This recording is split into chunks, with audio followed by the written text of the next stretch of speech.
ఖాళీ అయిపోయిన ఇలాంటి పౌడర్ డబ్బాలు ఏవైనా తీసుకోండి. పాండ్స్ అనే కాదు, మీరు ఏది యూజ్ చేస్తే అది.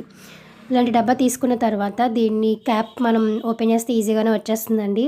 తర్వాత దీంట్లో నేను ఇక్కడ వీడియోలో చూపిస్తున్న విధంగా పసుపు కానీ, లేదంటే చాలామంది నలగపెట్టుకుంటూ ఉంటారు కదా, సున్నిపిండి ఆర్ శనగపిండి అంటూ ఉంటారు. సో అదైనా మీరు దీంట్లో ఫిల్ చేసుకోవచ్చు. ఇక్కడ చూసారు కదా, నేను స్పూన్ వెనక భాగం నుంచి ఫిల్ చేసుకుంటున్నాను, ఏమాత్రం కింద పడకుండా. ఇలా కాకుండా మీరు ఏదైనా పేపర్ని కోన్ షేప్లో ఫోల్డ్ చేసుకొని అలా అయినా కూడా ఫిల్ చేసేసుకోవచ్చు. ఈజీగా దీంట్లోకి మనం వేసుకోవచ్చండి. ఇప్పుడు ఈ పసుపుని, లేదంటే మీరు వేసుకున్నటువంటి నలుగు పిండిని బాత్రూంలో పెట్టుకున్నట్లయితే మీరు ఎంత కావాలంటే అంత యూస్ చేసుకోవచ్చండి. దీనివల్ల బెనిఫిట్స్ ఏంటంటే, కొందరు ఎప్పటి పసుపు అప్పుడే తీసుకెళ్తారు, అంటే ఎప్పుడు యూస్ చేసేది అప్పుడే తీసుకెళ్తూ ఉంటారు. సో ఒక్కొక్కసారి మర్చిపోతూ ఉంటాము.